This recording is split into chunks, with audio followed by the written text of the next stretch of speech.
Morning Lahore. जागो लाहौर में मैं आप सबको खुशामदीद कहती हूँ। एक नए दिन, एक नई सोच और एक नए हफ्ते के साथ मैं हूँ आपकी होस्ट मुनीबा आसिफ। और आप जो जिंदगी है वो भी ठीक ठाक तरीके से गुजरी होगी, क्योंकि ठीक ठाक तरीके से ही गुजारनी चाहिए। एक दफ़ा हमें ज़िंदगी मिलती है और अगर उसी ही हम गड़बड़ तरीके से गुजारें या परेशानियों में गुजारे, अप्स एंड डाउन्स आते रहते हैं। ज़िंदगी का हिस्सा है ये कि अप्स एंड डाउन्स आपकी ज़िंदगी में आने ही आने हैं, लेकिन उनको आपने ज़िंदगी नहीं बना लेना, ज़िंदगी का हिस्सा बनाना है।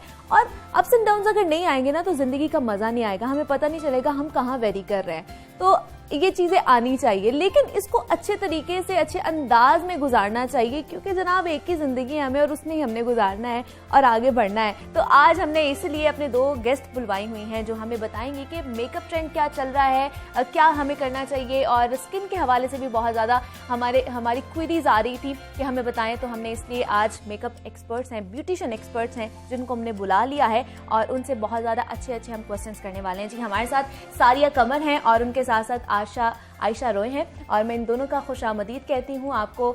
जागो लाहौर में कैसी हैं आप? बिल्कुल ठीक, आप कैसी हैं? मैं भी ठीक ठाक। आयशा आप कैसी हैं? मैं ठीक ठाक, अल्लाह का शुक्र। तो सारिया, पहले मैं आपसे स्टार्ट करना चाहूंगी, क्या ट्रेंड्स चल रहे हैं अगर मेकअप की बात की जाए? नया साल तो शुरू हो गया है, मतलब एक महीना तो गुजर गया है, तो 2020 में क्या चल रहा था और 2021 में क्या चल रहा है मेकअप ट्रेंड्स के हवाले से? मेकअप के हवाले से अगर मैं आपको बताऊं तो बहुत सॉफ्ट मेकअप, ठीक है, डुई मेकअप, अच्छा। ग्लोइंग।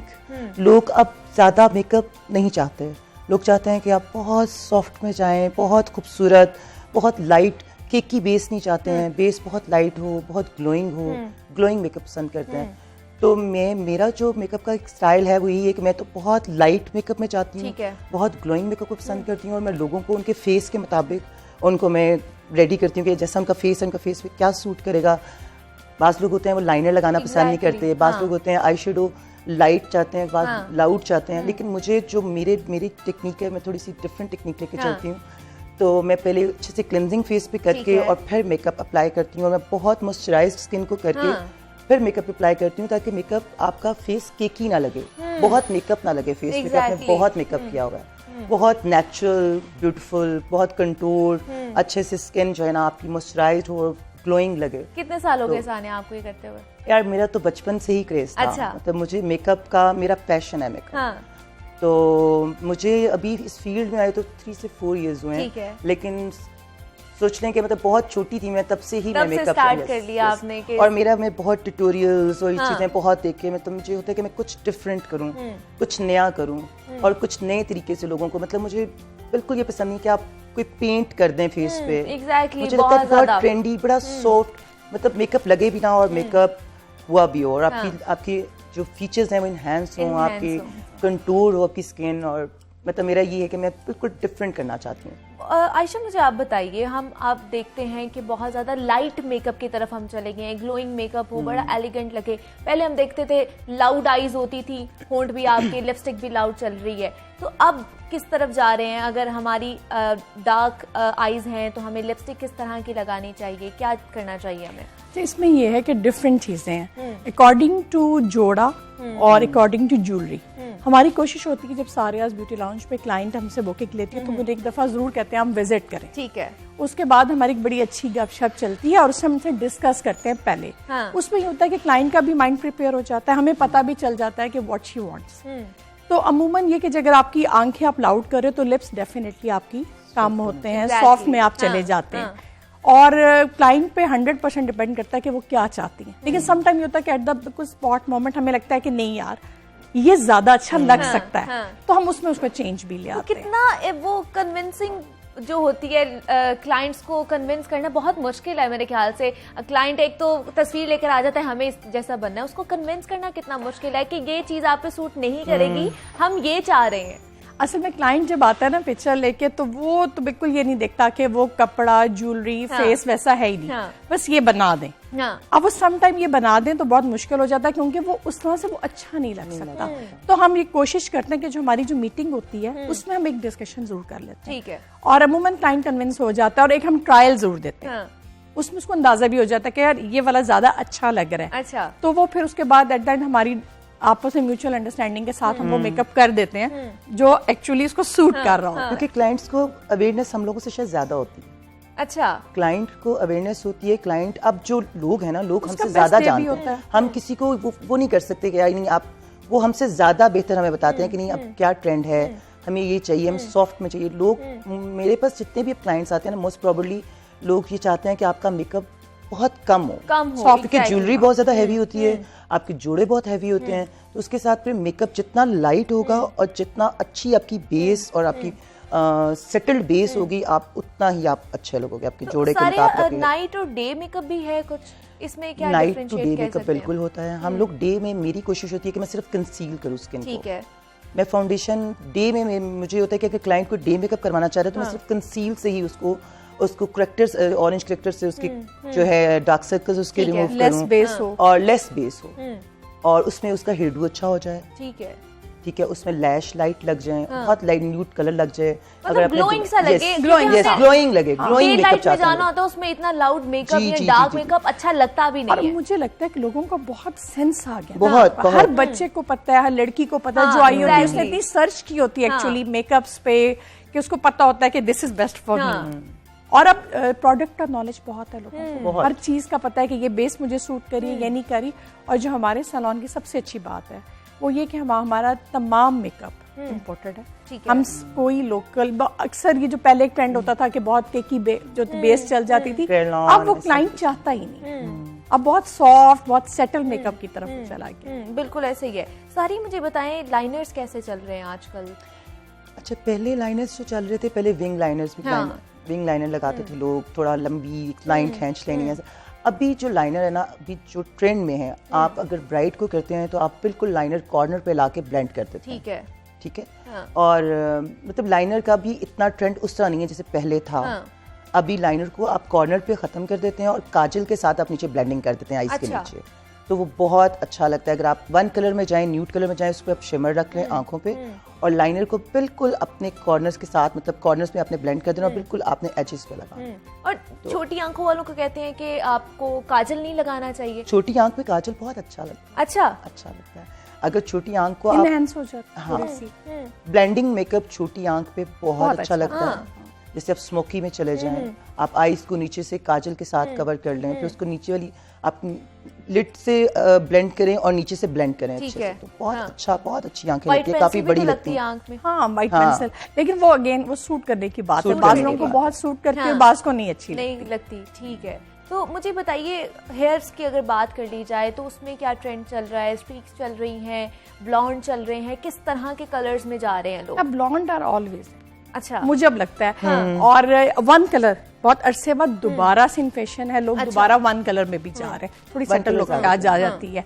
बालों में ये कि आगे जो है डिपेंड करता है कि आपका क्लाइंट जोड़ा, अगेन जोड़ा का कितना हैवी है, उसका टीका है, माथा पट्टी है, उसी के अकॉर्डिंग बाल बनते हैं। आजकल वैसे थोड़ा स्लीक की तरफ लोग ज्यादा जा रहे हैं। वो जो था बहुत ज्यादा मैसी बड़े बड़े बंस, वो के कम की तरफ ज्यादा नहीं चले है। गए हैं, soft एग्जैक्टली, की तरफ। पहले बैक कॉमिंग्स बहुत हाँ, ज्यादा back होती combings थी। बिल्कुल। एग्जैक्टली, अब ये नहीं back है combing वो। की तरफ थोड़ी बिल्कुल सी के जाते हैं। दुपट्टा स्टे कर जाए और वो अच्छा लगे। ब्रेड्स में चले जाते हैं, ब्रेड्स करवा लेते हैं, मेसी हेयर अच्छे लगते हैं लोगों को, और मतलब कर्ल्स में मुझे चले लगता जाएं आप। है मेकअप के लिहाज से शायद ये बेस्ट है, ये टाइम बेस्ट है जिसमें हम सारा मेकअप करते हैं, सॉफ्ट लग रहे हैं। एग्जैक्टली, करते सारा सारा है, लेकिन makeup लगता नहीं है कि लगता नहीं हमने है कि सारा किया हुआ किया है। हुआ है। एग्जैक्टली। मुझे सारी बताइए, बालों के हवाले से, कलर कॉम्बिनेशन के हवाले से, और कि किसको किस तरह में जाना चाहिए, क्या बालों के, क्योंकि हमने बहुत सारे ऐसे लोगों को देखा उनको नहीं पता होता कि उन पे क्या सूट करता है, वो वाले बाल करवा के आ जाते नहीं, हैं। मेरे पास तो, मुझे तो लगता है लोगों को बहुत पता, अच्छा, नॉलेज बहुत, है, हाँ, yes। अब नॉलेज है लोगों को बहुत नॉलेज है कि उन्हें क्या सूट करने का, तो नहीं मैं कह सकती कि उनको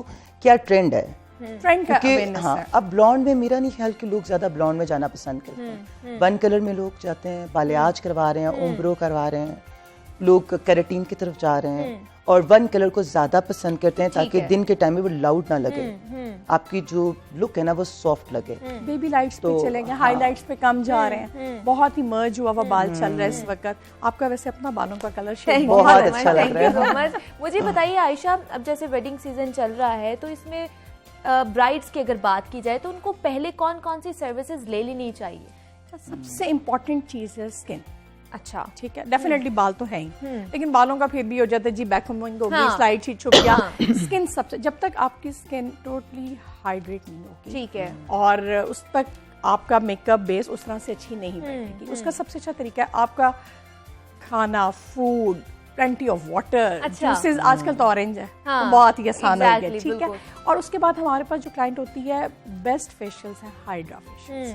अगर आप हाइड्रा फेशियल्स की 2-3 सेटिंग ले लेते हैं तो आपकी स्किन हाइड्रेट भी हो जाती है, इवन टोन आ जाती है, तो वो एक बहुत अच्छा इफेक्ट है। आपकी स्किन जितनी स्मूथ होगी, आपकी बेस उतनी खूबसूरत है, उतनी अंदर एब्जॉर्ब हो जाएगी, वो आपकी स्किन का एक हिस्सा लगेगा। तो कितनी देर बाद अगर पूछा जाए तो हमें फेशियल्स लेने चाहिए अपनी स्किन को हाइड्रेट रखने के लिए?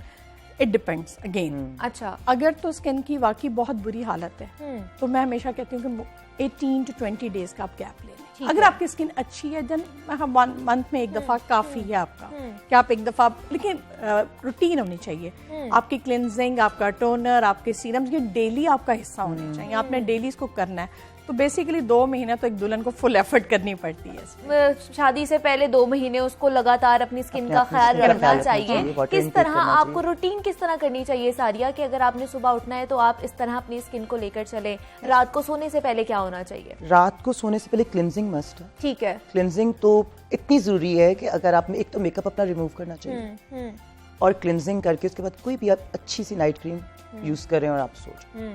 और एक पानी, वाटर इनटेक बहुत ज़रूरी है। सुबह उठते हैं आप अपने फेस को वॉश करने के बाद फेस वॉश, कोई भी अच्छा सा फेस वॉश ले लें, उसके बाद स्किन को मॉइस्चराइज्ड करें, कोई अच्छा सीरम लगा लें। सारा दिन आप अपने फेस को, और सबसे जो मुझे लगता है जो सबसे ज़रूरी चीज़ है ना, वो सन ब्लॉक है। ये लोग नहीं लगाते। सन ब्लॉक इतना ज़रूरी है, इवन रात को भी आपको सन ब्लॉक यूज करना चाहिए सोने से पहले, ठीक है। सन ब्लॉक आप यूज करें, उसके बाद आप कुछ भी अच्छा सा मेकअप कर लें सारा दिन, अगर आप करना चाहते हैं ना। अगर नहीं भी करना चाहते तो स्किन को आप मॉइस्चराइज रखें, पानी ज्यादा पिएं, जूसेस ज्यादा पिएं। अगर ब्राइड की बात करें तो उसको अपनी इस तरह केयर करनी चाहिए। ब्राइड के साथ साथ आम भी जो लोग हैं जो बाहर और वैसे भी लोगों को क्लींजिंग अब फैशन, अब जो है ट्रेंड, वो तो ब्राइड के साथ साथ जो बाकी लोग भी होते हैं शादी पे, माशाल्लाह वो भी बहुत अच्छे तैयार हुए होते हैं और बड़े अट्रैक्ट कर रहे होते हैं। अब जो जिन में था ना कि नहीं बाहर निकलेंगे तो सन ब्लॉक, सन ब्लॉक आपका, मुझे बाकी सारे ठीक कह रही हैं, सबसे इम्पोर्टेंट है वो आपकी ऑब्वियसली स्किन को गार्ड करता है। जैसे यहाँ पे मैं बैठी हुई हूँ तो ये इतनी ज्यादा लाइट्स की रेज हैं जो हमारी स्किन को इफेक्ट कर रही हैं। तो हम लोगों को, अगर आप अंदर भी हैं या बाहर हैं, लेकिन आपने ये जरूर चीज अपनी रूटीन में बनानी है स्किन केयर के हवाले से। मुझे सारी ये बताइए, आजकल हाईलाइटर बहुत ज्यादा चल रहा है। I love it. हाँ, मुझे बहुत अच्छा लगता है। हाइलाइटर्स तो चल रहे हैं क्योंकि लोग चाहते हैं कि आप ग्लो करें, आपका फेस सॉफ्ट भी लगे लेकिन ग्लोइंग भी लगे। क्योंकि ड्राई स्किन पे जब हम मेकअप करते हैं ना, तो आपकी, मैंने बहुत ही चीज बहुत करके भी देखी है कि आपकी स्किन जो है ना, आपकी बेस जो है ना, वो फट जाती है हाइलाइटर से। नहीं, अगर आप बेस पे जाते हैं उसके बाद हाइलाइटर आएगा। ओके, ठीक है। क्योंकि जब आप स्किन को मॉइस्चराइज नहीं करते ना, तो आप बेस अप्लाई कर लेते हैं, ठीक है। स्किन होती है बहुत ड्राई, तो आपको बेस आपकी जो उसके ऊपर अगर पाउडर लगाते हैं या फिक्सिंग पाउडर या वट एवर कुछ भी आप लगाते हैं, तो आपकी बेस जो है क्रैक हो जाती है। उसके ऊपर अगर हाइलाइटर लगाएंगे तो ज्यादा वो गंदी सी एक लुक आती है। और अगर आप अपनी स्किन को अच्छे से मॉइस्चराइज करके अच्छी फाउंडेशन, लाइक मैं खुदा में जाती हूँ, नार्स में जाती हूँ, अच्छी इंपोर्टेड जितनी भी अच्छी, आप अगर फिटमी में चले जाएं, लॉरियल में चले जाएं, तो अच्छी फाउंडेशन यूज करने के बाद, आप कंसील करने के बाद अगर आप हाइलाइटर लगाते हैं, उसके ऊपर जब आप हाइलाइटर लगाते हैं ना, तो वो आपकी स्किन ऑलरेडी मॉइस्चराइज होती है, ज्यादा ग्लो करती है, अच्छा इफेक्ट आ जाता है। और आजकल लड़कियां लगा भी रही हैं, बहुत लगा रही हैं, बहुत लगा रही हैं। पसंद है। डे टाइम में थोड़ा सा इस्तेमाल कम होता है, क्योंकि ऑलरेडी शाइनिंग बहुत ज्यादा हो रहा होता है। इवनिंग में तो जगह लाइट्स हैं, ड्रेसेस और ज्वेलरी का, तो वो बहुत खूबसूरत लगता है, बहुत खूबसूरत है। और इवन हम डेली, जब हम शाम को इवनिंग में पार्टी पे जा रहे हैं या किसी के घर जा रहे हैं, मैं तो घर में रात को भी, शाम को भी जरूर लगा लेती हूँ, बहुत अच्छा लगता है। अब्सॉर्ब हो जाता है आपकी स्किन के अंदर, तो वो ज्यादा आपको नेचुरल लुक लगती है। आयशा भी, आप डे टाइम की बात कर रही हैं, तो आजकल आपको पता है ज्यादातर डे टाइम पे ही शादियां चली गई हैं, लोग इस साइड पर आ गए हैं, तो उस हिसाब से उनको किस तरह का मेकअप करना चाहिए? लाइट में जाना चाहिए, किस तरह का? लाइट। अगर आपके लिप्स, आपने लिपस्टिक डार्क ले ली, क्योंकि बाज दफा ब्राइड का ये होता है कि जी हमें रेड लिप ही चाहिए, रेड कलर ही वेयर करना है, तो उसके लिए फिर ये होता है कि आप आईज सॉफ्ट लेते हैं, हाइलाइटर बहुत ज्यादा नहीं, तो आपका फोकस फुली लिप्स की तरफ जाता है। आप आईज को प्रिपेयर करते हैं, लेकिन उस तरीके से नहीं। और कुछ ये कि आजकल ट्रेंड वैसे है कि लोग थोड़े लाइट कलर्स में भी जा रहे हैं, तो उसके साथ आप ये कि उसके साथ भी आप लिप डार्क ले सकते हैं।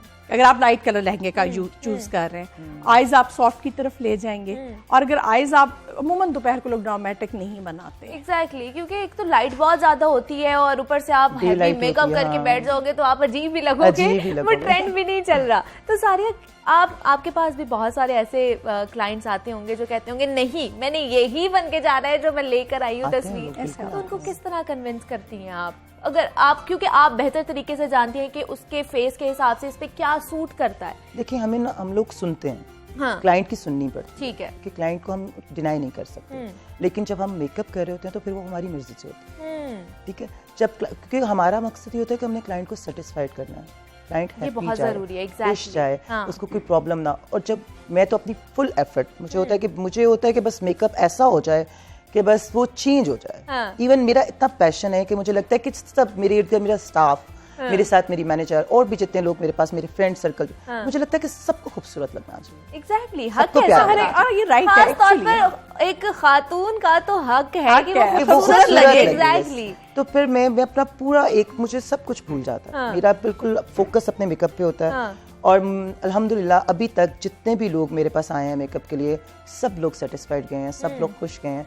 अभी स्टार्ट लिए हुए भी हम लोग को ज्यादा अर्सा नहीं हुआ, लेकिन अल्हम्दुलिल्लाह काफी हम लोग काफी फेम है, हमारे पेज पे चले जाएं, लोग काफी पसंद करते हैं। तो एक ब्राइड को कितनी देर में तैयार कर लेती है?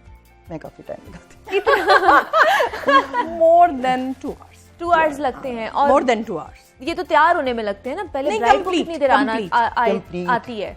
नहीं, ब्राइड का पहले होता है कि हम लोग उसका अगर फुल सर्विसेज दे रही है, हाँ, तो फिर वो पहले अपने फेशियल्स लेती है, मैनिक्योर, मैनिक्योर, पेडिक्योर होता है, हेयर गया। प्रोटीन ट्रीटमेंट्स होते हैं, फिर उसकी अच्छी से क्लिनजिंग होती है, फिर उसके बाद हम मेकअप पे उसको लेके तो ये क्या उसी टाइम करते हो आप same लोग day या नहीं, पहले सेम डेज दिन नहीं होता, कर देते हो? 2 days पहले हाँ, उसका फेशियल स्टार्ट होता है, फिर उसके बाद उसके हेयर ट्रीटमेंट्स, उसकी मैनी पेडी, उसके सारा तो सर्विसेज, जो फुल सर्विसेज एक ब्राइड को मिलनी चाहिए, एग्जैक्टली, वो हम लोग 2 दिन पहले देते हैं। और जरूरत भी है हाँ, एक ब्राइड जरूरी को, होता जब है उसने ब्राइड बनना है तो वो खूबसूरत उसको लगे, बहुत उसका अलग स्पेशल लगे, डे होता है, तो special हम day। लोग को बहुत खूबसूरत हाँ, लगे। वो अलग भी लगे। तो मुझे आयशा आप बताइए कि आजकल हमने देखा है बहुत ज्यादा जूड़े तो चल रहे हैं ब्राइड्स के, लेकिन वो जो मांग में टीका और वो बहुत ज्यादा स्लीक लुक आजकल चल रही है, ये कितनी खूबसूरत लगती है। और मेरे ख्याल से सभी इस साइड पर आ गए हैं।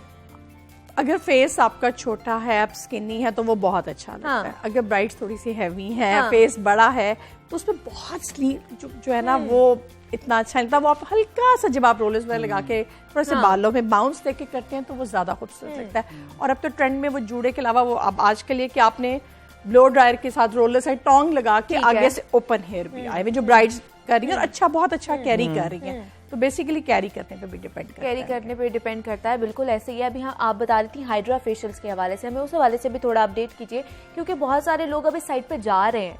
तो ये क्या सिर्फ लड़कियां ही कराती हैं, लड़के भी आ रहे हैं, उनको भी गोरा होने का जरा पैशन है? अच्छा, अब हाइड्रा जो है बेसिकली ये गोरा होने वाला फेशियल बिल्कुल नहीं है। हाइड्रा बेसिकली आपकी स्किन को हाइड्रेट करता है, आपकी जो स्किन की टोन है उसको इवन करता है। अब तो जैसे वेदर अब चेंज हो रहा है, आगे गर्मियां भी आ रही हैं, तो इसमें हाइड्रा फेशियल्स की जरूरत ज्यादा बढ़ जाती है। सर्दियों में भी हम लोगों का पानी का और इसकी कितनी सिटिंग्स लेनी पड़ती हैं?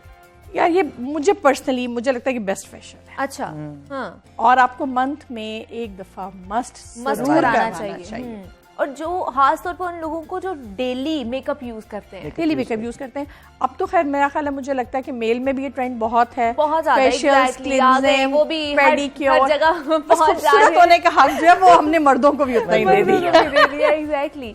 सारिया, कितना जरूरी है हम लोगों को ये फेशियल वगैरह जैसे ये कह रही हैं, हमें कितना जरूरी है लेना? खास तौर पर जैसे मैं रोज मेकअप करती हूँ और बहुत ज्यादा मेकअप करना पड़ता है हमें, मेरे जैसी जो लड़कियां हैं जिन्हें रोज मेकअप करना पड़ता है उनके लिए।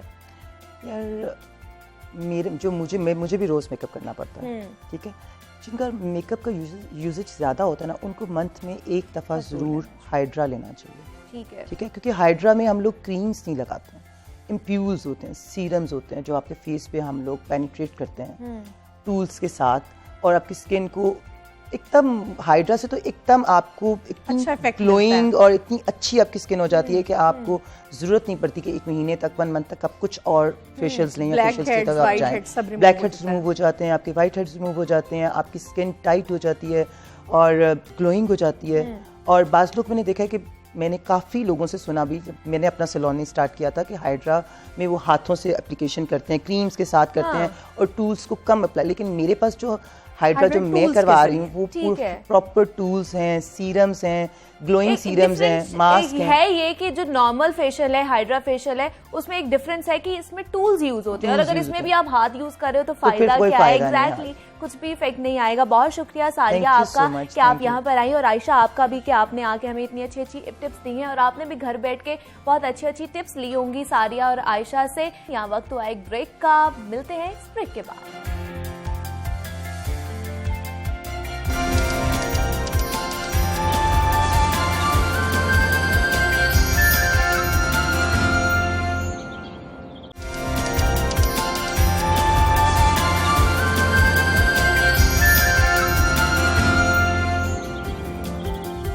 वेलकम बैक जनाब, खुशामदीद टू जागो लाहौर। हमें आगे बढ़ना है और अब वक्त हुआ है हमारे हेल्थ सेगमेंट का। तो आज जिस मौजू पर हमने बात करनी है वो इंतहाई ही अहम है, और अब तो ये मसला हर घर का मसला बन चुका है। तो हमने आज बात करनी है डायबिटीज के हवाले से कि डायबिटीज का मर्ज अमूमी तौर पर शुगर के नाम से जाना जाता है, और शोबा तिब में ये मर्ज खामोश कातिल भी कहलाता है। इंसानी जिस्म के अंदर जब ग्लूकोज के मुकाबले में इंसुलिन बनना कम हो जाती है या बनती ही नहीं है तो मर्ज ज़ियाबतीस का शिकार हो जाता है।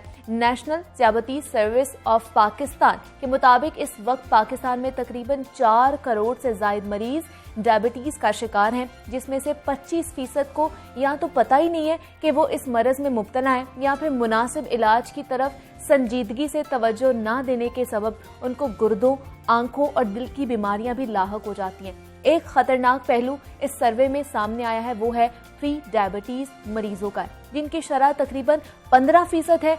ग्लोबल प्रिवलेंस ऑफ डायबिटीज की रिपोर्ट के मुताबिक आपको बताती चलूं तो पाकिस्तान जैसे दूसरे ममालिक में आने वाले कुछ अशरों में शुगर के मरज में 67% शरह का इजाफा होने का इम्कान है। ये मरज हामिला खवातीन में तेजी से फैल रहा है, और एक रिपोर्ट के मुताबिक 100 में से 18 खवातीन में प्रेगनेंसी के दौरान इस मरज में मुब्तला होने के इम्कानात बढ़ जाते हैं।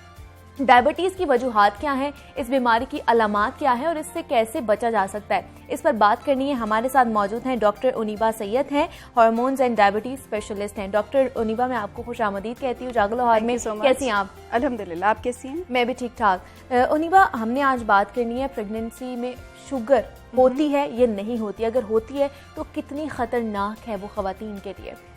मुनीबा, एक्चुअली ऐसा है कि जब भी हामला खवातीन है जो प्रेगनेंसी जिनको है, उनमें शुगर हम दो तरह से दो कैटेगरीज में कहले डिवाइड कर सकते हैं। कुछ वो खवातीन हैं जिनको पहले से ही टाइप 1 या टाइप 2 डायबिटीज थी और वो फिर उनका हमल हुआ या वो उनको प्रेगनेंसी। दूसरा वो खवातीन हैं जो कि नॉर्मल ब्लड शुगर लेवल के साथ प्रेगनेंसी में एंटर हुई, ठीक है, लेकिन प्रेगनेंसी, अगर आसान लफ्जों में कहूँ तो प्रेगनेंसी की वजह से उनको शुगर हो गई, जिसको हम अपनी जबान में कहें तो जेस्टेशनल डायबिटीज। ठीक है, तो ये दो तरह की खवातीन हैं और दोनों ही माँ और बच्चा दोनों ही इस शुगर की वजह से शदीद खतरात का सामना कर सकते हैं। और इसकी वजह क्या होती है ज्यादातर, अगर कॉमन वजह देखी जाए तो? देखें, वजह इसमें आप अगर समझें तो इट्स मोस्टली इम्बैलेंस एक कह लें। इंसुलिन का काम ये है कि जिस्म में जितनी जो भी शुगर का लेवल है उसको कम करके उस शुगर को जिस्म के लिए कह लें यूज कर सके। ठीक है। तो हमल में क्या हो रहा होता है कि जो आवल होता है या हम जिसे प्लेसेंटा कहते हैं, वो कुछ ऐसे हार्मोन्स रिलीज करती हैं जिनकी वजह से उस इंसुलिन के खिलाफ रेजिस्टेंस आ जाती है। ठीक है। तो इंसुलिन के खिलाफ जब रेजिस्टेंस आ जाती है तो जितनी इंसुलिन मौजूद थी वो नाकाफी हो जाती है शुगर कंट्रोल करने के लिए। अब अगर लबलबा ठीक है, पेनक्रियास ठीक है, और वो लोग हैं जो रिस्क फैक्टर्स पे नहीं है, तो उनका पेनक्रियास कंपनसेट कर लेगा उस रेजिस्टेंस को, वो रेजिस्टेंस ओवरकम करेगा, शुगर कंट्रोल कर लेगा। ऑन दी अदर हैंड जो वो पेशेंट्स हैं अनफॉर्चुनेटली जिनका किसी ना किसी वजह से पेनक्रियास कह लें वीक है, अगर मैं आसान लफ्जों में कहूँ, तो वो उस रेजिस्टेंस को ओवरकम नहीं कर पाएंगी, जिनकी वजह से वो शुगर लेवल जो कि कंट्रोल होना चाहिए था वो नहीं हो सकेगा और वो ऑब्वियसली फिर अपनी कॉम्प्लिकेशंस देगा। तो मुझे उनीबा बताइए, क्या तमाम जो हामला खवातीन हैं उनको शुगर हो सकती है आफ्टर प्रेगनेंसी, कि यहाँ पर जो कुछ मखसूस खवातीन हैं उनको ये हो सकती है? Very interesting question. यहाँ पे ना मैं आपको ये बताना चाहूंगी कि कुछ रिस्क फैक्टर्स हैं जो कि प्री डिस्पोज कर देते हैं या कि वो जिनमें वो मौजूद हो उनमें ये वाली शुगर होने की ज़्यादा। उन रिस्क फैक्टर्स में एक तो वो खवातीन हैं जिनको इससे पिछले हमल में शुगर हो चुकी हो, वो खवातीन हैं जिनका वजन अपने नॉर्मल से ज़्यादा हो ऑलरेडी, वो खवातीन हैं जिनकी फैमिली में डायबिटीज हो, वो खवातीन जिनकी पिछली प्रेगनेंसी के नतीजे में जो भी बेबी बॉर्न था वो 4-4.5 किलो से ज्यादा वजन का था। अब जो पांचवी बात है वो बहुत इंपॉर्टेंट है, वो ये है कि साउथ एशियन एथनिसिटी, उसमें जो भी खवातीन आती हैं वो एट रिस्क हैं। कहने का मकसद ये हुआ कि पाकिस्तान तो सारा ही साउथ एशिया में है। इसका मतलब ये हुआ कि हर वो औरत जो पाकिस्तानी बॉर्न और पाकिस्तानी रेज्ड है, पाकिस्तान में है, वो इसके लिए हाई रिस्क है और उसको इस प्रेगनेंसी की शुगर की तरफ सोचना भी चाहिए और उसका टेस्ट भी पहले ही करा लेना चाहिए। तो कितनी कॉम्प्लिकेशंस होती हैं अगर देखा जाए तो प्रेगनेंसी में अगर शुगर आपको हो जाए तो वो बच्चे के लिए कितना खतरनाक है और साथ ही साथ माँ के लिए कितना खतरनाक है? क्या क्या कॉम्प्लिकेशंस होती हैं? कॉम्प्लिकेशंस माँ के लिए अलग हैं, बच्चे की अलग हैं और इवन ड्यूरिंग जो डिलीवरी है वो अलग है। ठीक है। अगर हम माँ को लेते हैं, पहले माँ की बात करते हैं, तो माँ को जो टाइप 2 डायबिटीज़ है, जो कि आप ये कह लें कि पक्की डायबिटीज़ हो जाना, टाइप 2 हो जाना, वो हमेशा के लिए हो सकती है। माँ का ब्लड प्रेशर बढ़ सकता है, प्रेगनेंसी प्री एक्लेम्शिया हो सकता है। इसका मतलब ये है कि ब्लड प्रेशर बढ़ जाने के साथ उनको झटके पड़ सकते हैं। इसके अलावा ये है कि फोर्सेप डिलीवरी या नॉर्मल डिलीवरी होने में मुश्किल हो जाती है, सिजेरियन सेक्शन की तरफ माँ ज़्यादा जा सकती है। ये सारी वो खतरात हैं जो माँ को होते हैं। इसी तरह जो बेबी है, सबसे बड़ा खतरा तो अनफॉर्चुनेटली मैं ये कहूँगी कि बेबी की लाइफ को बहुत बड़ा खतरा होता है। अच्छा। पेरेंट्स के लिए शायद इससे बड़ी कोई चीज़ नहीं होगी कि 9 महीने अपने पास रख के तो एंड में एक जिंदा बच्चा घर ना लेके जाना। तो एक ये है, बेबी की लाइफ एट स्टेक होती है। पैदाइश की फौरन बाद बेबी की शुगर कम होने का बहुत चांस होता है। और जो हमारे पास कंजेनिटल मैलफॉर्मेशंस होती हैं, कहने का मकसद ये है कि खुदा न खास्ता कोई ना कोई उज़्व बेबी का प्रॉपर नहीं बन जाना, ये जॉन्डस बेबी का हो जाना, ये सारी वो चीज़ें हैं जो कि बेबी में हो सकती हैं, ख़तरनाक भी हैं। इसी तरह ड्यूरिंग प्रेगनेंसी आपको पता है जो हमारा एमनियोटिक फ्लूइड होता है, पेट में जो नॉर्मल पानी होता है हामला खवातीन, वो कम या ज़्यादा हो जाने की वजह से बेबी के वजन में फ़र्क पड़ सकता है, बेबी की ग्रोथ में फ़र्क पड़ सकता है। और यही बच्चे जब थोड़े बड़े होते हैं तो इनको खुद डायबिटीज़ और ओबेसिटी होने के बहुत चांसेस होते हैं। मतलब अगर माँ को है डायबिटीज़ ड्यूरिंग प्रेगनेंसी तो वो बच्चे को भी होने के इम्कानात हैं, ज़्यादा हैं। बिल्कुल है, डेफिनेटली। मतलब बहुत ही ज़्यादा खतरनाक है ये चीज़। मतलब मैं तो ये कहूँगी, मुझे बताइए, वज़न भी बढ़ जाता है ऑब्वियसली अगर आप प्रेग्नेंट होते हैं तो बिल्कुल आपने एक और भी वज़न उठाना होता है, तो कितना वज़न होना चाहिए ताकि आप इन जैसी जो बीमारियाँ हैं उनसे बच सकते हैं आप? इसमें यह है कि जब ड्यूरिंग प्रेगनेंसी आपने देखा होगा हमारे माशरे में, हमारे घरों में डाइट एकदम चेंज कर देते हैं। Exactly. वो घी और चीज़ें और मक्खन और ये सारा कुछ शुरू कर देते हैं कि जी बच्चा गोरा भी होगा, बच्चा मोटा भी होगा। और तो जब आप जेस्टेशनल डायबिटीज़ को डील कर रहे होते हैं या अनफॉर्चुनेटली डायबिटीज़ को उस वक्त डील कर रहे होते हैं, आपने जो खवातीन जिनका तो नॉर्मल वेट है, ठीक है, वो नॉर्मल वेट के साथ प्रेगनेंसी में दाखिल हुई और उसके बाद उनको जेस्टेशनल डायबिटीज़ हुई, वो मोर और लेस 12 पाउंड्स के करीब गेन कर सकती है। ठीक है। हाउएवर वो खवातीन जिनका BMI 30 के करीब था या वो बहुत ओवरवेट थी, उनके लिए 7 का कर लेना भी बहुत होता है। अभी डॉक्टर अनीबा आप बात करी थी टाइप 1 और टाइप 2 की डायबिटीज़ के वाले से, वो ज़रा एक कंफ्यूजन मुझे लग रहा है कि हमारे देखने वालों को, क्योंकि मैं भी वो क्लियर नहीं हुई, हमें उस पर क्लैरिटी चाहिए कि टाइप 1 क्या होती है और टाइप 2 क्या होती है। देखिए, टाइप 1 और type 2 major classification of diabetes में आ जाता है, जो कि जेस्टेशनल डायबिटीज, क्योंकि हमने तो सिर्फ शुगर ही सुना है कि डायबिटीज हो जाती है, टाइप 1 टाइप 2 का हमने नहीं सुना। बिल्कुल, मैं बताती हूँ। टाइप 1 और टाइप 2 अलग क्लासिफिकेशन होगी और जेस्टेशनल डायबिटीज इनकी अलग है, वो कह लें तीसरी किस्म के। जब हम टाइप 1 की बात करते हैं, टाइप 1 आमतौर पे वो लोग होते हैं जो उम्र में कम, they can be as young as 5 to 6 years old child या 20 years या जो भी कम उम्र, अमूमी तौर पे, बात के भी हो सकते हैं अमूमी तौर पे। इन लोगों में क्या मसला हो रहा होता है कि जो लबलबा पैनक्रियाज इंसुलिन बना रहा होता है वो बना ही नहीं रहा होता। तो इट्स मोर ऑफ के उसकी प्रोडक्शन फैक्ट्री से ही नहीं हो रही इंसुलिन। ठीक है। इन लोगों का वेट आपको बहुत कम मिलेगा, रैपिड वेट लॉस होगा, इन लोगों को बार बार यूरिन का प्रॉब्लम होना, बार बार ज्यादा पेशाब आना, प्यास बहुत ज़्यादा लगना, और इन लोगों में डायबिटिक इमरजेंसी के चांसेस ज़्यादा होते हैं। अच्छा, और ये वो लोग हैं जो इंसुलिन के अलावा बाकी चीज़ों को रिस्पॉन्ड नहीं करेंगे। कह लें कि ये इंसुलिन डिपेंडेंट डायबिटीज़ होगी। ठीक है। जो टाइप 2 डायबिटीज है उसमें जो पहले मैंने इंसुलिन रेजिस्टेंस की बात की थी उसमें वो ज्यादा होती है। ठीक है। जो लबलबा होता है वो वीक होता है, ओके। लेकिन वो बेचारा अपनी कोशिश करके कुछ ना कुछ प्रोड्यूस कर रहा होता है। ठीक है। ये लोग अमूमी तौर पे लेटर 30s, 40s, 50s यहाँ पे होते हैं। ओके। इनका वजन आप मोस्टली देखेंगे तो ज्यादा की तरफ होगा। अच्छा। मोस्टली ओबीस पेशेंट्स होते हैं। बहुत आपने देखा होगा कि हमारी कई खवातीन हैं, वो मेरे पास क्लिनिक पे भी कई आती हैं, जी हमारी गर्दन का पीछे से रंग काला हो गया, ये बहुत बगल ज्यादा के होता है, काला, और exactly। उसमें हम बेसन भी लगाते हैं, हाँ। ब्लीच भी लेकिन वो ठीक नहीं होता। वो हम उसे कहते हैं एकेंथोसिस। ये अच्छा। टाइप 2 की निशानी है। ओके। कह लें अल्लाह पाक की तरफ से आपको इशारा मिल रहा है कि जनाब आप शुगर की तरफ जा रहे हैं, टाइप 2 की तरफ जा रहे हैं। टाइप 2 वाले जो पेशेंट्स हैं, टाइप 1 के अगेंस्ट जैसे हम बात करें, ये अपनी शुगर एक लिमिट तक ओरल टेबलेट से कंट्रोल कर सकते हैं, बट ऑब्वियसली जैसे उनके डॉक्टर्स कहेंगे वैसे एक लिमिट तक कर सकते हैं। फिर कई ऐसे पेशेंट्स होते हैं जिनके अंदर इंसुलिन की एट द एंड जरूरत पड़ सकती है, नॉट एट द एंड,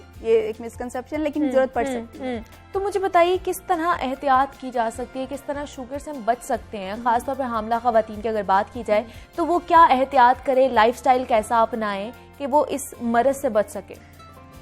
देखें, जो रिस्क फैक्टर्स जिस तरह मैंने पहले बात की थी, उसमें कुछ रिस्क फैक्टर्स हैं जिनका आप कुछ नहीं कर सकते। आप पाकिस्तानी बॉर्न हैं, आप पाकिस्तानी बॉर्न, ठीक है, लेकिन कुछ रिस्क फैक्टर्स हैं जिनको आप मॉडिफाई कर लें तो आपके जो हामला शुगर है होने का चांस वो काफ़ी हद तक कम हो सकता है। ओके।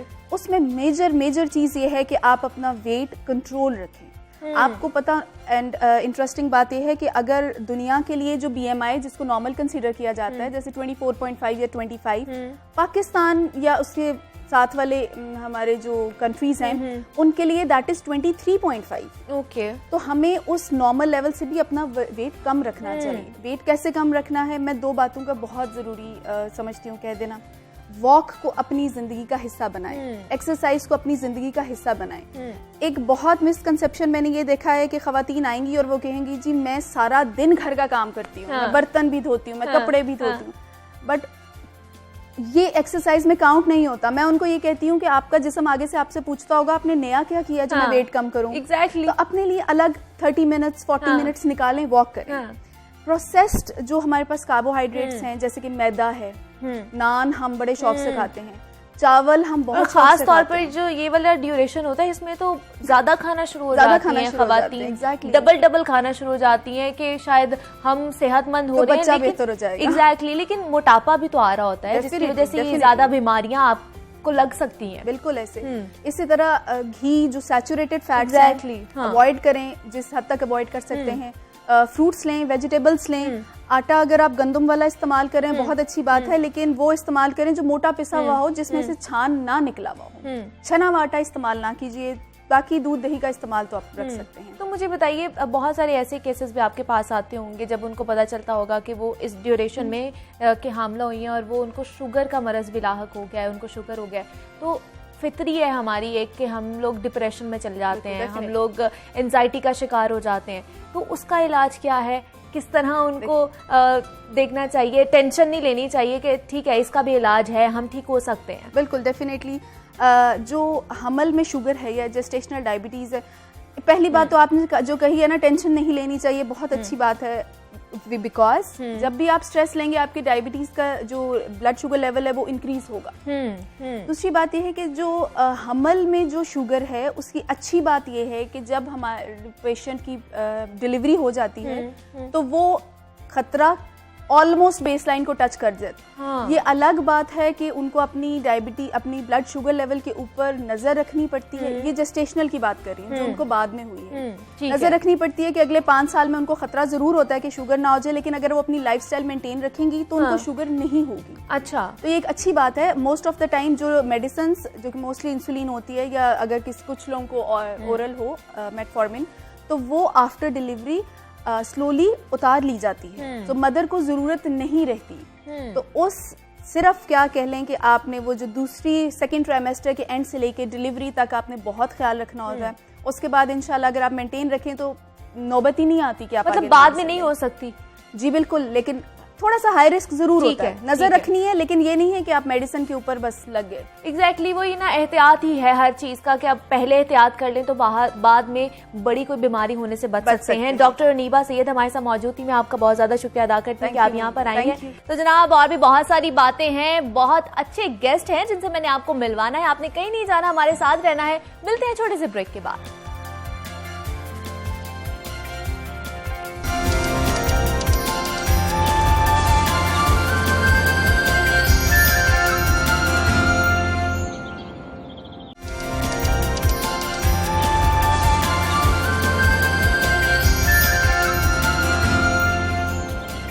वेलकम बैक टू जागो लाहौर। जनाब, कहा जाता है कि मौसीकी रूह की ग़िज़ा है और तकरीबन हर बंदा ही म्यूजिक सुनता है। हाँ, अलबत्ता म्यूजिक की इकसाम मुख्तलिफ हो सकती है। आपने फीमेल सिंगर्स को तो सुना ही होगा, लेकिन फीमेल म्यूजिशियंस कम ही देखी होंगी क्योंकि इस फील्ड में खवातीन बहुत ही कम आती हैं। लेकिन अब पाकिस्तान का ऐसा पहला और वाहिद बैंड सामने आ चुका है जिसके तमाम मेंबर्स फीमेल्स हैं। जी, तो बैंड का नाम है दी ऑल गर्ल्स बैंड। और आज मैं आपकी मुलाकात ऐसी ही 3 बासलाहियत लड़कियों से करवाने जा रही हूँ जो इस बैंड की रूह रवा हैं और इनकी धूम आजकल हर जगह मची हुई है। मेरे साथ मौजूद है सुमेरा वारिस है और उनके साथ एना सलमान है और मिशन फहीम भी हमारे साथ मौजूद है। मैं आप तीनों को खुशामदीद कहती हूँ। जागो लाहौर में कैसी हैं आप तीनों? बिल्कुल ठीक है। मुझे तो सबसे पहले ये बताइए कि तीनों दोस्त हैं, तीनों किस तरह मिली, किस तरह ये बैंड बनाया, किसकी पहले सोच थी, किसने पहले सबको अप्रोच किया? बेसिकली ये बैंड जो है 6 साल पहले नेस्कैफे बेसमेंट में बना था। ठीक है। जुल्फी भाई ने बनाया था। हम दोस्त तो बिल्कुल नहीं थे। अच्छा। लेकिन जुल्फी भाई के पास ये आइडिया था कि उन्होंने गाना सुना था love me again John Newman का। अच्छा। तो उनके पास ये आइडिया था कि उनको फीमेल म्यूजिशियंस चाहिए। पाकिस्तान में फीमेल सिंगर नजर आ जाती है, लेकिन म्यूजिशियंस नजर नहीं आते। तो उनका आइडिया था कि उनको इस गाने पे सारी फीमेल म्यूजिशियंस और सिंगर्स चाहिए। तो उन्होंने ऑल ओवर पाकिस्तान ऑडिशन रखे थे। इस्लामाबाद, कराची, पेशावर, सब जगहों से 10 फीमेल म्यूजिशियन सिलेक्ट हुई थी, जिसमें सितार बजाते थे, यूकेलेली था, गिटार था, वायलिन था, सारे थे। तो उस पे फिर हम आके नेस्कैफे बेसमेंट पे सारे मिले थे और हमने वो कवर किया था। वो पहला प्लेटफॉर्म था जहाँ पे आप लोग मिले थे तीनों। और तब से ही तीनों साथ हम में? सब 10 लोग मिले थे। अच्छा। हाँ। फिर कुछ मेंबर्स हमारे चले गए थे। फिर उसके बाद अभी 4 थे लोग हम। एक हमारी मेंबर वो यूके चली गई है। तो फिर अभी हम 3 लोग अब 3 हैं और तीनों मिलके गाने बनाती भी हैं और गाती कोशिश भी करते हैं मिलके कुछ बनाते भी हैं। तो कितना मजा आता है, मतलब तीनों फीमेल हैं और आपको पता है कि लड़कियां जहाँ पे इकट्ठी हो जाए वहाँ पे गॉसिप भी होती है, बातें भी होती है और गाना तो वैसे ही हर किसी को पसंद होता है। गाना भी और बनाना भी कितना मजा आता है। वैसे तो हम बहुत ज्यादा खुश होते हैं एक दूसरे से जब मिलते हैं, हेल्प करते हैं एक दूसरे को, बड़ा अच्छा लगता है, बहुत मजा करते हैं। वो एक अंडरस्टैंडिंग हो जाती है। एग्जैक्टली, बिल्कुल ऐसे ही। मिशेल, आप मुझे बताइए, शौक था? जी बिल्कुल, बहुत ज्यादा। बचपन से ही मिशेल गाना गा रही है या बनाने का सोच रही है? हाँ जी, शुरू से ही मतलब ऐसी मूवीज और इस तरह देख की चीजें। फिर मेरे अब्बा ने मुझे बहुत सपोर्ट किया, लाइक उनकी तरफ से भी था काफी। तो ड्रम्स मैंने इसलिए सीखे बिकॉज मेरे अब्बा ने मुझे काफी कुछ सिखाया उस पे। तो बाकी उस चीज को कंटिन्यू मैंने किया फिर नेस्कैफे के टाइम पे, बिकॉज जुल्फी भाई ने कहा कि ठीक है ड्रमर को लड़की नहीं है तो मैं चाहता हूँ एज अ ड्रमर आप। एक बड़ा एक मेरे ख्याल से एक टैलेंट है जो नहीं लड़कियां बजाती और हमने देखा भी नहीं है लड़कियों को बजाते हुए ड्रम। मुझे सुमेरा आप बताइए, हम तो आपको है ना देख ही रहे हैं, आपने गिटार पकड़ा हुआ है, तो हमें पता चल गया है कि ये गिटार बजाती है। आप क्या बजाती हैं? मैं अच्छा, मैं तबला प्ले करती हूँ अभी। वो थोड़ा एग्जैक्टली कोई मसला नहीं, लेकिन हम सुनेंगे जरूर कि आप गाने क्या गाती हैं। लेकिन मुझे बताइए, आपका भी शौक था? हाँ जी, मुझे बचपन से शौक था। बचपन से ही? जी बिल्कुल। किस तरह के गाने सुनती थी और क्या गाने? मैं वैसे पाकिस्तान में जो हमारे लेजेंड थे, उस्ताद मेहदी हसन खान साहब, उस्ताद गुलाम अली खान साहब, उसके अलावा काफी जो अच्छे गाने वाले मैं उनको सुनती थी ज्यादा।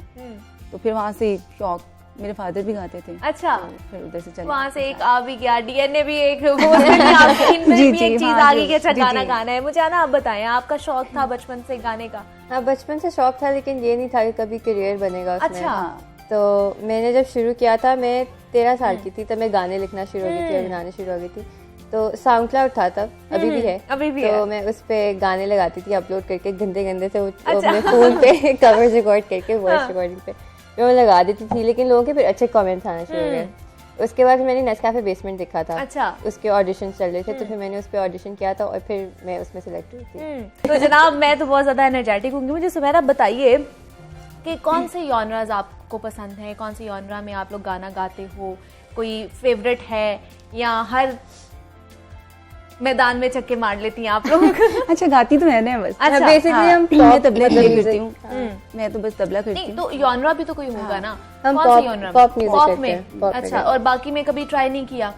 नहीं, बाकी इतना ट्राई नहीं किया, लेकिन हम मतलब क्लासिकल को भी हम उसमें वो कर देते हैं, पॉप में वो कर देते हैं, ट्रांसफर कर दिया हमने जब कोई बात का भी कवर किया था। अच्छा, ये हम सुनेंगे, पहले थोड़ी सी गुफ्तगू कर लें, फिर मुझे ये बताइए सुमेरा, घर वालों ने सपोर्ट किया बहुत ठीक है इस साइड पे जाओ? जी बिल्कुल, उनकी वजह से ही सब कुछ ये चला है। और मैंने क्योंकि हम देखते हैं ना लड़कियों को ज्यादा नहीं किया जाता कि अच्छा तुम खास तौर पर इस फील्ड में जाओ या खाली सिर्फ लड़कियां हो, तो उनको जरा पीछे रखा जाता है कि नहीं तुम नहीं कर सकती। नहीं, मेरी फैमिली से तो बहुत ज्यादा था। मेरे फादर ने, मेरे ब्रदर मुझे बहुत हेल्प करते हैं, मोस्टली वो मेरे साथ ही होते हैं, उनकी वजह से ये सब कुछ। और उनकी help दूसरा से- ये कि आपने बताया आप तबला बजाती हैं, जी, तो मैं ये तबला एक बड़ा ही मुश्किल काम है तबला बजाना। खैर ये तो सारा ही मुश्किल कुछ ही काम है मुश्किल जिस तरह आप है। कर मुझे क्या काम कर मुश्किल रही हो, है। लेकिन ये एक मुनफरिद सा समझ ले काम है। तो क्या कितनी मुश्किलात आई इसको सीखते हुए और क्या क्या सहना पड़ा? हाँ, ये मोस्टली आपने मेल्स को देखा होगा, हाँ, exactly, तबला play हाँ। बजाते हुए।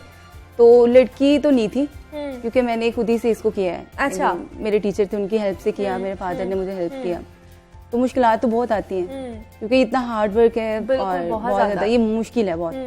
तो ये करते हुए काफी मुश्किलात आई थी मेरी लाइफ में। तो मिशेल आप बताइए मुझे, आपने कहाँ से सीखा और कितनी मुश्किलात आई? घर वालों ने अच्छे से सपोर्ट कर दिया? हाँ जी, मुझे ऐसे जितना मुश्किल नहीं टाइम देखना अच्छा। पड़ा, बिकॉज मेरे अम्मा अब्बा दोनों ही बहुत ज्यादा सपोर्टिव हाँ, थे हाँ। और हैं। हाँ, और मुझे मतलब बल्कि उनको बहुत प्राउड फील होता है कि मैं मतलब हमारी बेटी म्यूजिक में है। ये एग्जैक्टली तबला। होना भी चाहिए। कुछ फैमिली मेंबर्स हैं मेरे ऐसे जिनको मसले हैं और रहेंगे वो हमेशा। हर फैमिली में, खानदान में कोई ऐसी हर फैमिली तरफ होती होता है है, जो वो सब में होता जिसने है। तनकीद करनी होती है, कोई करते अच्छी हैं। भी चीज कर लेना, उन्होंने करते जी ये लड़कियां हैं, ये ऐसे क्यों ऐसे कर रही है, नहीं ये कर ऐसे सकती। होते हैं, उनको दफा करें। इनको आप पढ़ना अपनी- लिखना चाहिए, Exactly, इनकी बिल्कुल शादियां ऐसे। करानी चाहिए, हाँ। इनको इस चीज में क्यों। वो बस वो- कुछ होते हैं ज्यादा सोचते हैं, कोई Exactly. बात नहीं, अच्छी बात है। मुझे है ना, आप बताएं आपका कोई ऐसा एक्सपीरियंस हो, कोई घर वाले या कोई खानदान में कोई बंदा हो जो कहता हो नहीं इसको ये नहीं करना चाहिए था, इसको डॉक्टर बनती या कुछ और बनती? नहीं नहीं, मेरा ऐसा कुछ भी नहीं था, शुरू से था जो आपने करना है वो हाँ। आप करो, मतलब इस फील्ड में जाओ। मेरे पापा बहुत सपोर्टिव थे अच्छा। इस चीज़ में। तो जब हमारे शुरू में होते थे सेट पे, जब हम होते थे तो मेरे अब्बू रात का जाना पड़ता था। हाँ। तो मेरे अब्बू छुप छुप के देखे होते थे पीछे सेट पे से, क्या आना क्या कर रही अच्छा। है। तो नहीं, लेकिन काफी सपोर्टिव थे, कभी किसी ने नहीं कहा कि अच्छा तुम इस फील्ड में जाओ या किसी और फील्ड में जाओ। हाँ। उनका जो करना है दिल है वो करो। तो सिंगिंग के अलावा क्या शौक हैं? पढ़ती हैं आप तीनों? हाँ जी, मैं पढ़ रही हूँ। हाँ। मैं अपने 3rd ईयर में मैं BBA कर रही हूँ। अच्छा, माशाल्लाह। नहीं, मेरी स्टडीज स्टडीज कंप्लीट हो गई हैं। और आप अर्शद? मेरी भी लाइक मैं जॉब कर रही हूँ। अच्छा, जॉब कर रही हैं, साथ साथ ये भी मैनेज कर, Manage। किस तरह मैनेज कर लेती हैं फिर बहुत जॉब के साथ मुश्किल है, साथ? मुझे वहाँ हाजिर नीचे के लिए होता सबसे नहीं ज्यादा था। मुश्किल सबसे ज्यादा इसकी Exactly. है शॉप हाँ, कि सुबह सुबह अगर आपका कोई इवेंट है, कॉन्सर्ट है, आपने जाना है, तो जॉब के साथ ही बहुत बहुत ज्यादा मुश्किल मुश्किल हो जाता है। है। बट ये कि जब एक चीज बाहर आती है ना सामने, तो वो ज्यादा अच्छा लगता है, बिकॉज लोग आपको आके कहते हैं अच्छा आप टीवी पे आ रहे थे। Exactly. मैं कहा आ रहे थे। लेकिन उनको ये नहीं पता टीवी पे हम आ रहे हैं, लेकिन पीछे कितनी मेहनत करनी मेहनत पड़ रही है, है बहुत हमें। struggle के बाद ये Exactly. आता है आपके बहुत ज्यादा। तो आप कैसे मैनेज करती हो आना, स्टडीज के साथ साथ ये भी सब कुछ?